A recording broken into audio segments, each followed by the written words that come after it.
Čau, Raivis te, un šodien es gribu padalīties ar vismaz piecām lietām, kas, manuprāt, ir jāņem vērā, stāstot savu piedāvājumu, jeb pičojot, prezentējot, sauc to kā gribi, respektīvi tajā brīdī, kad tu komunicē savu piedāvājumu klientam.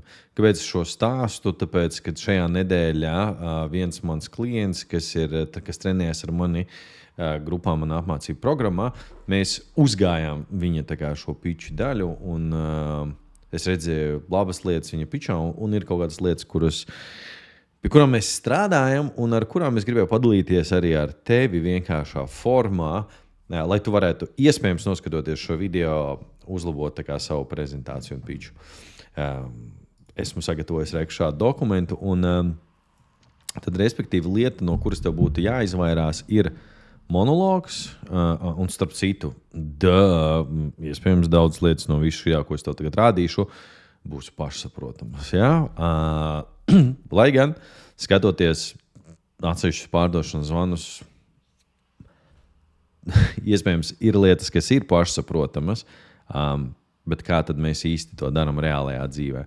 Vajadzētu izvairīties no monologa un veidot dialogu. Loģiski, kā to izdarīt, pičā. Ja? Tad, kad tev ir jāstāsta klientam, acīm redzami, tas ir monologs. Ja? Tad tas, ko es iesaku darīt, ir iesaistīt klientu. Ja? Tā kā katrs, nezinu, tur 2-3 teikumus, protams, nevajag skaitīt, bet tad, kad tu stāsti, principā nevajadzētu tikai skatīties savā prezentācijā, bet tu skaties uz klientu un tu analizē, kā viņš kustās, ko viņš dara, kur viņš skatās.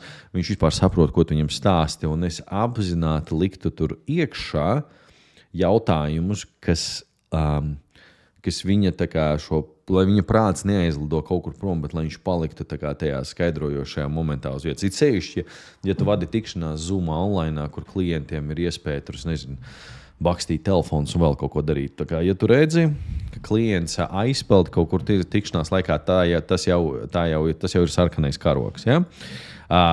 Sarežģītu terminu vietā izvēlēties klientam saprotamu valodu.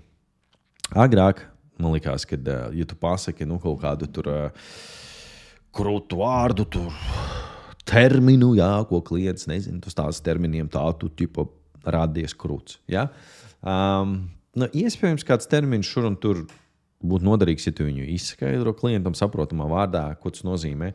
Bet es tomēr pieturētos pie tā, lai izmantot saprotamu valodu, lai es būtu nepārprotami saprasts. Ja? Un tas nākamais līmenis jau pārdošanā ir tad, kad tu vari būt tik elastīgs savā sarunas laikā, ka tad, kad tu stāsti savu risinājumu un tu izmanto klienta valodu. Ja? Izstāstīšu piemērs. Tas pārdod uz ārzemēm pārdošanas apmācības. Daži klienti sauc iebildumus nevis par objections, bet objectives. Ja? Un arī bijušas reālas sarunas, kuras tā ir klientam sakot. Es jau klausījos, muļķis, es nepareizi saku.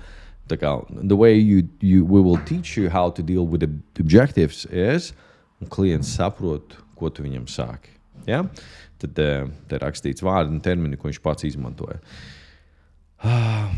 Kam nevajadzētu likt uzsvaru, ir tas, kur tu stāsti par to, cik labs esi tu, un būtu specifiski jāstāsta to, kā tavs risinājums palīdzēs klientam.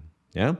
Vienkārši piemērs, jo tad, kad tu sāc stāstīt par to, cik labs esi tu, kādi ir tavi sasniegumi, ko tu izdarījis, vēl kaut ko, klients vienkārši atslēdzas šīs sarunas laikā. Viņš klausās, viņš domā, viņš slavē sevi, visi slavē.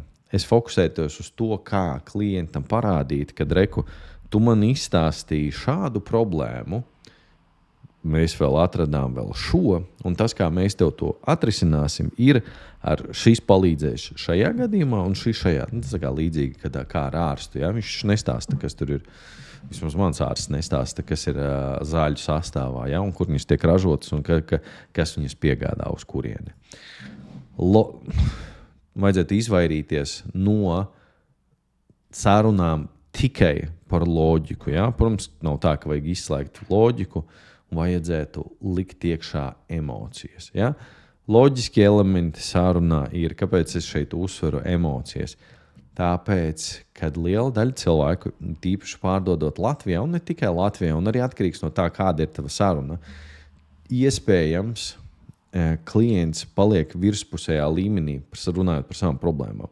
Un, ja tu runā virspusēji, tu nevarēsi viņam palīdzēt. Tāpēc atceries vienu svarīgu lietu, ka tad, kad tu viņam stāsti, ko tu izdarīsi un kā tu viņam palīdzēsi ar savu pakalpojumu vai produktu, kādu emociju šis cilvēks iegūs vai kādu negatīvo emociju viņš atrisinās.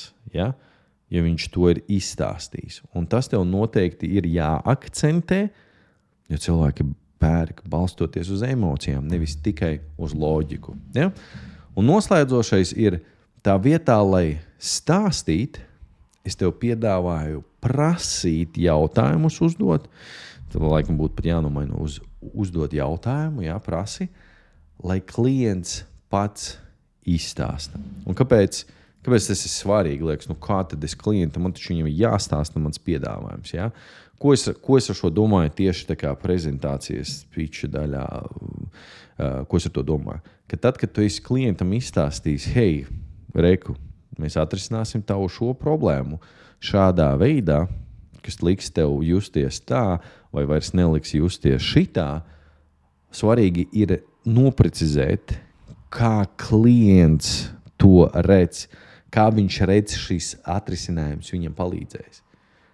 Un tas jautājums tāds vienkārši, kā tev izskatās, kad ja tev būtu šis, kā mainītos tava dzīve, kā mainītos tavs ikdienas darbs. Ja? Un viņš tev izstāsta. Nevis tu viņam izstāsti tur izstājumu, tad tu pasaki, un tad tu jutīsies nereāli krūti, viss būs forši un aiziet un ej tālāk.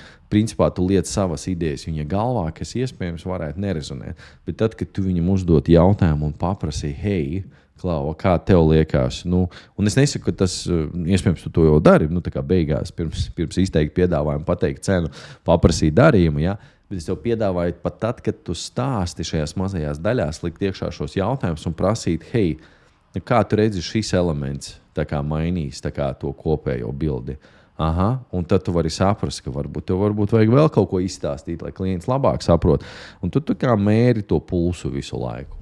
Lūk, vēlreiz ieslēgšu šo te, respektīvi lietas, no kurām, manuprāt, vajadzētu izvairīties un lietas, par kurām vajadzētu piedomāt.